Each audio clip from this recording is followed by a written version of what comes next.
তোমার স্বামীটা না আসলে একটা কপাল পোড়া, বুঝছো? তোমার মতো সুন্দরী একটা বউ রেখে বিদেশে বসে আছে। ও যদি বিদেশে না থাকতো তাহলে কি তোমরা এভাবে আসতে পারতা? আমি তোমার সাথে থাকবো না, আমি তোমাকে ডিভোর্স দিব। একটা থাপ্পড় মারে একটা 14 খুশি নাম বলে দিব। ডিভোর্স দিবি তুই আমারে?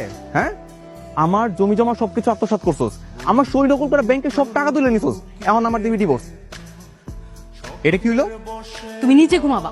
আমি নিচে ঘুমাবো? আমি যদি নিচে ঘুমাই তোর লগে বিছনায় কে ঘুমাইবো? তোর নাগর? আমার টাকা কিনা বাড়ি, আমার টাকা কিনা খাট, আর আমার কাছে নিচে ঘুমাইতে? এক্সকিউজ মি, এখানে যা কিছু আছে কিছুই আর তোমার নেই, সব আমার। আর তোমার বাবা মা যে বস্তিতে থাকে সেখানে প্রতি মাসে 5,500 টাকা করে দেওয়া লাগে, সেটাও না আমি দেই। একটা থাপড়ায় সোজা করে ফেলাম।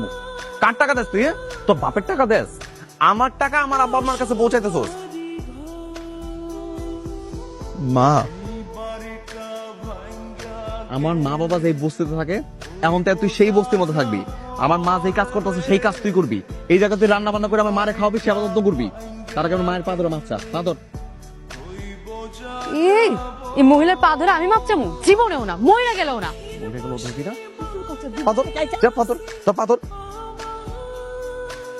এই দেখ, এই জায়গার মধ্যে চুলা বটি তৈরি করে সবকিছু আছে, নিজের হাতে সবকিছু কাটাকাটি করে তৈরি করবি। আজকে তোর রান্না করা খাবার আমি আমার মা বাবা একসঙ্গে বসে খামো। যা, শুরু কর। ইস, আমার ঠেকা পড়ছে। তুমি জানো না আমি রান্না বান্না পারি না? এই পারি না মানে কি? হ্যাঁ, আমার টাকা দিয়ে ফুটানি করার সময় মনে ছিল না?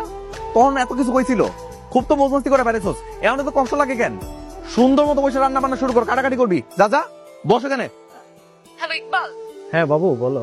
শোনো না, পরাদ আমাকে দিয়ে বাসার সব কাজ করে দিচ্ছে। আবার কি বলছে জানো?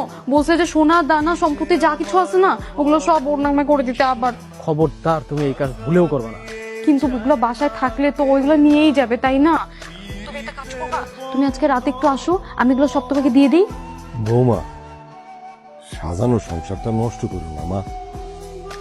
তোমার স্বামীর যা কিছু তুমি নিছো সব দিয়ে দাও, তোমাকেই থাকবো, তোমরা শান্তিতে থাকো।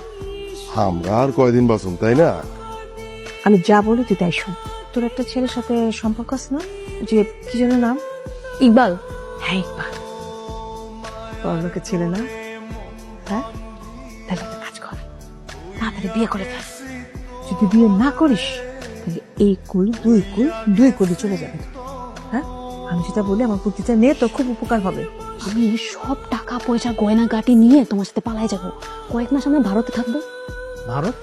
হ্যাঁ, তুমি আমার স্বামীকে চেনো না বাবু, যদি একবারও জানতে পারে তাহলে তো তোমার আর আমার দুজনেই মেরে ফেলবে। তাই জন্য প্রথম কয়েক মাস আমরা ভারতে গিয়ে লুকাই থাকবো, তারপর আবার বাংলাদেশে ব্যাক করবো, তাহলে তো জানতেও পারবে না।